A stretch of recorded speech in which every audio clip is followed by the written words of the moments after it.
Billionaire Row has the views, but Tribeca has the lifestyle. And it don't need the flash to prove it. If you know, you know. My name is Chris Jordan. I'm a luxury real estate agent here in New York City. And in this episode, we're gonna take a sneak peek into our neighborhood where some of the most powerful people is coming to live quietly. Let's check it out. Time's been moving slowly, so we already in too deep. When I think about Tribeca, I think about luxury without the label, right? It's almost like what I said in the beginning of the video. If you know, you know. Tribeca is a place where the baristas know it's locals. The most powerful people in the world can walk around and have a peace of mind. And every building has a story of its own. 3 words that come to mind when I think about Tribeca is private, understated, and purposeful. And I think that's gonna be a common theme throughout this video. The first thing I wanna talk about when it comes to Tribeca is its art history. Soho and Tribeca have a lot of similarities. If you watched the last episode on Soho, you'll recall when I spoke about how Soho was an art haven for artists in the 60s and 70s. That same thing stands for Tribeca. Tribeca was a place where artists can come and really express their art. Much like Soho, Tribeca was an art haven in the 60s and 70s, and that culture is still prevalent in the neighborhood today, all right? It's still something you feel in the neighborhood to this day. Now, one of the things I'm sure all you guys have heard about is the Tribeca Film Festival, which funny enough, I didn't line this timing up, but funny enough, it's actually coming up next week. I will be attending. That is always a great time. And it is a staple in the culture, right? But Tribeca also have intimate galleries. You know, you have the Sapar, you have Postmasters, you have a few others that are well known for bringing international artists in and giving them a small curated space to be able to express their art. So it is something that's very, very important inside of Tribeca's culture and Tribeca's neighborhood. Now, one of my favorite things about Tribeca, outside of the architecture and the real estate, of course, is its food culture. The reason I'm a fan of Tribeca's food culture is because you can have a wide variety, right? You can have a Michelin star restaurant in one place and a mom and pop shop 2 doors down on the same block. You know, some of my favorites in Tribeca, you have Frenchette, you got Bubblies, you have Wolfgang's, I'm blanking on some, but it's just a very wide variety, right? And I think when it comes to Tribeca food culture, again, what I said a common theme was gonna be understated. I think Tribeca is not one of those places where I hear people talk about its food culture. You know, I talk to a lot of people outside of New York City and I never hear them bring up restaurants in Tribeca because I just don't think it's as popular as some other neighborhoods in New York. But Tribeca have a lot of hidden gems.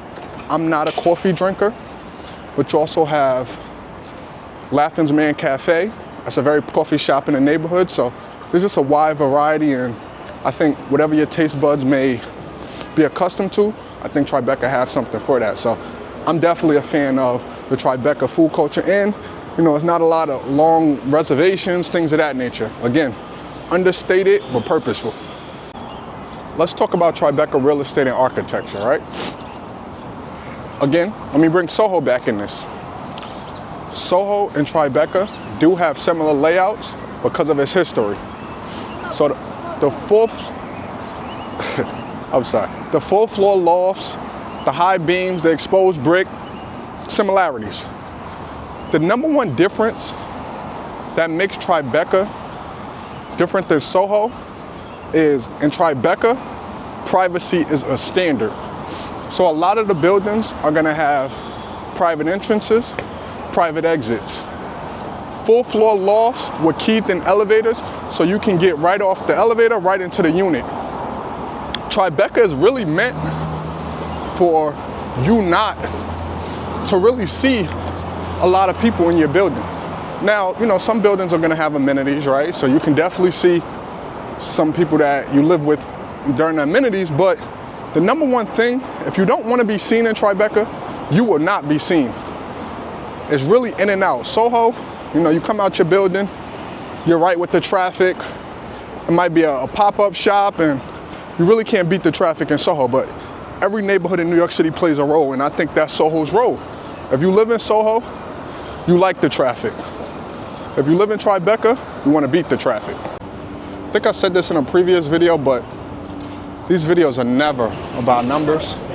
So never hold me to these numbers, because in New York City, real estate fluctuates. Today's price is not tomorrow's price. And I know with YouTube, somebody could be watching this in 2028. So I want to make this very clear. Everything I say in this segment is about 2025.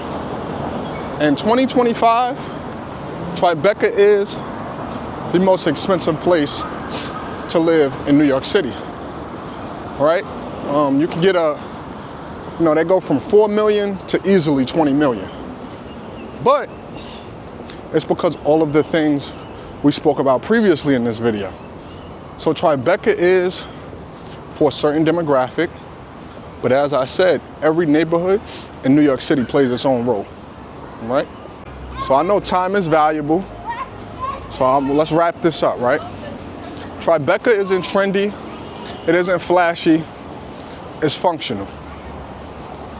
It's where families live, artists thrive, and people can have a peace of mind. So we have clean streets, we have wide streets, we have full floor lofts, we have great restaurants, we have the waterfront, which I didn't speak about. Let me speak about it briefly. You have Pier 25 and Pier 26 walking distance from Tribeca, right? You can have yoga at sunrise, you can have movie night at sunset, you can run midday. So it's really not a lot of things not to love about Tribeca.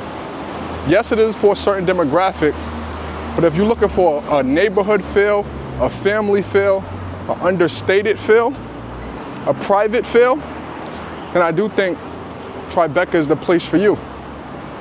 Tribeca's not hype, right? It's not hype, but it definitely is heritage. My name is Christopher Jordan. I'm a luxury real estate agent here in New York City. And this is why the wealthy is flocking to one of New York City's most exclusive neighborhoods, the Triangle below Canal. We have a great episode dropping soon. Look, I'm stuttering just thinking about it. We do have another neighborhood tour. I won't tell you where we're going next, but episode 2 of my top 5 most insane units on the market will be coming very soon. Like I told you guys, all spring, all summer, taking you into New York City's real estate. So be on the lookout for that. If you didn't watch episode 1, go watch episode 1. And if you're interested in Soho, also have an episode on Soho.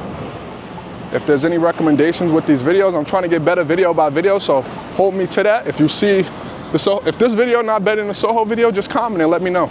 I think I got thick skin. My skin's pretty thick, so let me know. Say, Chris, this took a step back from the Soho video. Get better. And I'll make sure to do that. Chris Jordan, and thank you for joining me for this episode. I'll see you on the next one.